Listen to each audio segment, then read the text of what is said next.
Ito ay rated SPG. Striktong patnubay at gabay ng magulang ang kailangan. Maaaring may masiselang tema, lengguwahe, karahasan, sexual, horror o droga na hindi angkop sa mga bata. Lalantad na si Mellard dahil wala ng pagkukunang pera si Renan para ibayad sa kanila. Sigurado siyang hindi na rin sila mababayaran. Bilang pagganti ni Mellard ay ilalaglag na niya si Renan. Abangan natin sa Lilet Matias, Attorney at Law.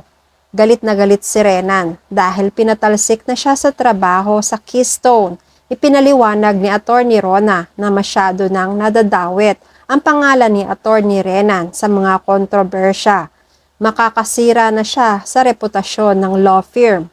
Pero pinaglalaban pa rin ni Renan na hindi pa naman napapatunayan na may kinalaman siya sa kaso dahil wala namang matibay na ebidensya silang maipakita. Pinagbalingan ni Renan si Spanky dahil sigurado siya na kumakampi si Spanky kay Lilet. Alam niyang kagagawan ni Lilet kung bakit siya maaalis sa Keystone. Matapang rin si Spanky. Sinabi niya na walang kinalaman rito si Lilet. Napagdesisyonan na ng boards na kailangan ng magpahinga ni Renan. Pero dahil mapilit si Renan, naging agresibo siya. Gusto niyang idemanda si Attorney Rona at Spanky dahil sa pag-aakala niyang mali ang pamamaraan ng papatalsik sa kanya sa trabaho. Hanggang sa pinatawag na ni Attorney Rona ang gwardya para palabasin si Renan. Palaban si Renan, pero bago siya umalis ay nagbanta siya sa dalawa na magdedemanda siya. Nakaismid lang si Attorney Rona dahil alam niyang nasa lugar din sila. Tinawagan ni Patricia si Renan para ipaalala ang utang nito. Nagalit na naman si Renan dahil wala na nga siyang pwesto sa Keystone dahil tinanggal na siya. Nagulat naman si Patricia. Mas lalong mababaon sa utang si Renan dahil wala na itong pagkakakitaan. Si Aaron na lang talaga ang pag-asa ni Renan.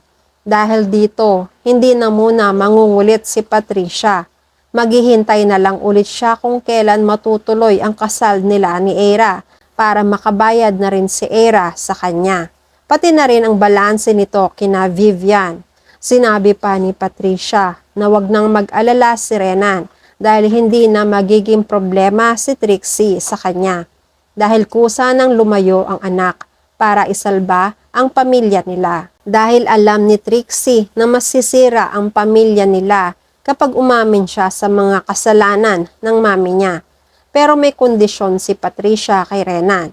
Kailangan magawan pa rin ng paraan ni Renan na mabayaran sila ni Vivian para hindi naman siya ilalaglag ni na Patricia. Ngayon ang problemahin na lang ni Renan ay ang sarili niya. Siguraduhin ni Renan na nakokontrol niya at nababantayan niya ang mga ginagawa niya para walang ebidensyang makikita ang mga kalaban. Gigil na gigil si Renan. Parang sa mga pagsasalitang yon ni Patricia ay naiinsulto siya dahil walang-wala na si Renan. Wala na ngang pera, wala pang kapangyarihan. Sa kabilang banda, hindi naman talaga nagpunta si Trixie sa Cebu para mag-internship. Lumayo lang siya sa mami niya. Gusto niya lang dumistansya para makapag-isip ng tama. Nakokonsensya kasi si Trixie. Gusto niyang sabihin na kay Lilet ang sikreto ng mami niya pero iniisip pa rin niya ang pwedeng maramdaman ng daddy niya. Dahil bukod sa may sakit ito, gusto ng daddy niya na magkaroon na sila ng masayang pamilya. Kung lalabas si Trixie para ibunyag ang mami, masisira na ang pangarap ng daddy niya. Nalulungkot si Trixie. Hindi niya alam kung saan siya lulugar. Hindi naman tumitigil sina Lorena sa pakikipag-usap sa investigador nila. Patuloy silang naghahanap ng mga posibleng ebidensya para madiin si Renan dahil malakas ang kutob nila na may kinalaman si Renan sa mga nakaraang kaso ni na Attorney Meredith at Ino. Isang araw, biglaan na lang sumipot si Mellard sa bahay ni Lorena. Nagulat sina Lorena hanggang sa nagpakilala si Mellard. bilang siya ang tauhan ni Attorney Renan. Narito siya para tumestigo laban sa amo niya. Ang nagtulak na rin kay Mellard para ilaglag si Renan ay dahil na rin sa laki ng utang ni Renan na hindi pa nababayaran hanggang ngayon. Pero wala pa si Mellard nung panahon na namatay sina Attorney Meredith at Ino. Hindi niya pa nalalaman ang kwento nila. Ang tanging pwedeng ibulgar lang ni Mellard ay ang nalalaman niyang pagnanakaw at pagpatay kay Mang Kanor.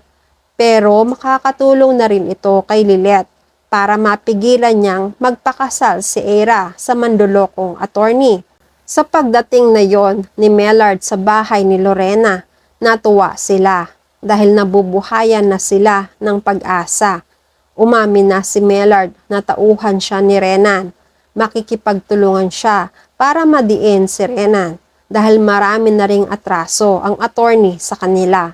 Napapangiti naman si Lorena dahil magkakaroon na sila ng linaw para maidemanda si Renan hanggang unti-unting kumonekta ang kaso ni Renan sa kaso ni Patricia. Dahil kapag maiipit na si Renan, wala na siyang ibang gagawin para makalusot at maipasa ang issue sa iba, kay Patricia. Kapag wala nang mapuntahan si Renan, isisisi niyang lahat kay Patricia. Sa kabilang banda, hindi na nag-aksaya pa ng panahon si Lorena. Pinapunta niya si Mellard kina Lilet. Doon na sila makikita-kita. Unang pumasok muna si Lorena at si RD. Nagulat na naman si Tinang, pero tinanggap pa rin sila ng maayos ni Tinang. Narito rin si Kurt. Mahinahon naman si Lorena. Sinabi niya kay Lilet na narito sila dahil tutuparin niya ang pangako nila. Kung natatandaan ni Lilet, nangako sina Lorena na ipagpapatuloy nila ang pag-iimbestiga kay Attorney Renan. May magandang balita siyang dala. Nagtataka si Lilet. Ano ang ibig sabihin ni Lorena? Nagpatuloy si Lorena sa pagsasalita. Sinabi niya na may nakuha na silang testigo laban kay Attorney Renan. Maya-maya, pumasok na rin si Mellard. Nagulat sina Kurt. Si Lilet ay natakot at nabigla dahil may trauma na siya kay Mellard. Natulala ang dalawa. Nakita na ni Kurt noon sina Mellard at Renan na magkausap pero tinanggi nila na magkakilala sila. Pero ngayon, tetestigo naman si Mellard kay Renan. Nagkakaroon na ng linaw kay Kurt na palabas lang talaga ni Renan ang pang-hold up ni na Mellard kina Lilet. Lahat yon ay planado. Malakas ang kutob ng dalawa na totoong may kinalaman si Renan sa pagpanaw ni Mang Kanor. At yan ang mga pakakaabangan natin sa Lilet Matias, Attorney at Law.